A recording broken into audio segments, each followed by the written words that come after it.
Mid cap and small cap में ये जो डीप करेक्शन आया है, क्या आपने को भी सारा माल बेच देना चाहिए?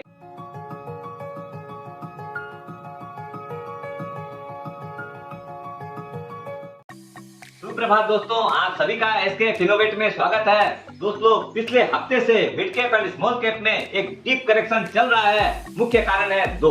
ये दोनों कारण मैं थोड़ी देर में आपको बताता हूँ। उसके पहले एक जानकारी और देता हूँ। ये जो नए इन्वेस्टर हो चाहे कोई भी हो, पिछले 3-4 महीना में जो लोगों को रिटर्न्स मिली थी, अब सबका इतना रिटर्न के प्रति हाई एक्सपेक्टेशन हो गया। बहुत सारी चीजें तो डबल हो गई, 4-4 गुनी हो गई। अब सबको लगता है कि ये जो रिटर्न है वो सस्टेनेबल है, लेकिन कभी नहीं। पहला कारण था कि सोसाइटी जनरल के मैनेजर को सेट कर दिया गया है और उसका 4,000 करोड़ रुपए का माल मार्केट में बिका है। लेकिन 12 सितंबर के जो डाटा आए हैं उसके अंदर F22 ने सिर्फ 350 करोड़ के लगभग का माल बेचा था। इसका मतलब ये रूमर रॉन्ग थी। दूसरा कारण था कोटक इंस्टीट्यूशन का कि उन्होंने अपनी अब कोई भी नया मिड कैप या स्मॉल कैप के ऊपर कोई भी रिकमेंडेशन नहीं देंगे। क्यों? कि जो वैल्यूएशन है वो बहुत एग्जैजरेट हो गई है, अब और सस्टेनेबल नहीं है। पिछले 6 महीनों में BSE mid cap index more than 40% का रिटर्न दिया है और स्मॉल कैप इंडेक्स ने करीब 50% का रिटर्न दिया है। दोस्तों, क्या ये सस्टेनेबल है? कभी नहीं।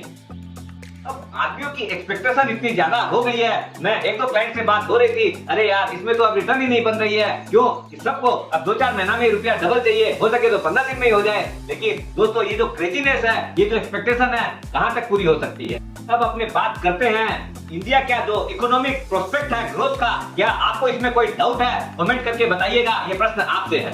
मेरे हिसाब से इंडियन स्टॉक मार्केट अपना वेल्थ क्रिएशन का कार्य करता ही रहेगा। इसके अंदर ये देखिए अप एंड डाउन, ये बम्पी राइड्स तो आती रहेगी। बहुत जन जो एक्स्ट्रा ऑर्डिनरी प्रॉफिट करने जाएंगे तो उनको लॉसेस भी एक्स्ट्रा ऑर्डिनरी होते हैं। अगर आप रीजनेबल एक्सपेक्टेशन के साथ रहेंगे तो सस्टेनेबल भी है, लॉन्ग टर्म में ग्रोथ होनी ही है। एक ऐसे सेक्टर हैं जैसे आपका रेलवे हुआ, डिफेंस हुआ, कैपिटल गुड्स हुआ, ये पिछले 3-6 महीनों में इतना जबरदस्त बढ़ गया कि लोगों को एक्सपेक्टेशन और ज्यादा हो गई। लेकिन लॉन्ग रन में जो भी आदमी पेशेंस के साथ रहेगा, फंडामेंटल के साथ रहेगा, उसका वेल्थ क्रिएशन होना ही है। मार्केट में कुछ एक टर्न अराउंड स्टोरी चल रही है, 10-20 है भी, लेकिन ज्यादातर की चोरियां बनती है वो सारे ट्रैप हैं। बी अवेयर, सावधान। वो ऐसे माइक्रो कैप चैलेंजेस भी है, उसको भी ध्यान में रखना चाहिए। पहला है इंक्रीज ऑफ क्रूड प्राइसेस, जो कि $94 पर बैरल हो गया है। इससे क्या है, कंपनियों की कॉस्ट बढ़ती है और इन्फ्लेशन भी बढ़ता है, डिमांड भी कम होगी, सप्लाई भी कम हो जाएगी।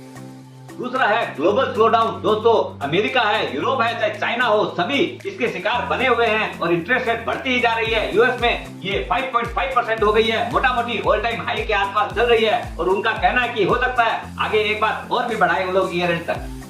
क्योंकि mid cap and small cap पिछले 3 से 6 महीना में बहुत ज्यादा बढ़े थे, तो अब ट्रेडर्स को कोई तो बहाना चाहिए था। अब उन्होंने इसके अंदर प्रॉफिट बुकिंग कर ली। अब जो स्मॉल इन्वेस्टर्स हैं वो पैनिक में आ जाते हैं और वो भी अपना एक्स्ट्रा ऑर्डिनरी लॉसेस बुक कर लेते हैं, लेकिन इसकी आवश्यकता नहीं है। दोस्तों, ये सब फ्रिंजी जो है फुल ऑफ हो जाएगी, लेकिन अपने को उसके लिए ज्यादा नाटक नहीं करना है। लार्ज कैप के अंदर बहुत बड़ी स्पेस है अपने बैंकिंग सेक्टर में, जैसे HDFC बैंक करेक्शन के बाद बहुत अच्छा लग रहा है। दूसरा आईटी सेक्टर में भी HCL टेक्नोलॉजी जैसी कंपनियां हैं या परसिस्टेंट है, ये सब के ऊपर भी ध्यान दे सकते हैं। एक suggestion, please don't panic in correction, बल्कि this is a friendly thing. आप इसके अंदर और चीजों को ऐड करना चाहिए, न कि सेल करना चाहिए। अपने अभी early stage of bull run के अंदर है। अगले 5-10 साल जो है बहुत अच्छे रहने वाले हैं और आप जो है फंडामेंटली स्ट्रॉन्ग कंपनी के साथ रहिए। आपका वेल्थ निश्चित रूप से अच्छा बनेगा, क्रिएट होगा। अगर आप अच्छी कंपनियां नहीं ढूंढ पाते हैं तो आप और समय नहीं दे पाते हैं तो म्यूचुअल फंड बहुत अच्छा रास्ता है, उसमें इन्वेस्टमेंट करके रखिए। सर में क्या है, सब लोग पैनिक में आते हैं, पर्टिकुलरली स्मॉल इन्वेस्टर या जो लोग नए आए हैं, उन लोग क्या है आगे मार्केट के उतार चढ़ाव नहीं देखा रहता है, इसलिए इसको एक अपॉर्चुनिटी समझ के उसमें यूज करना चाहिए। मार्केट के लिए 2-3 चीजें बहुत इंपॉर्टेंट है। एक तो control of grid and fear, और दूसरा क्या है, remain invested with passion and conviction, तभी आपके पास बड़ा रुपया क्रिएट हो सकता है।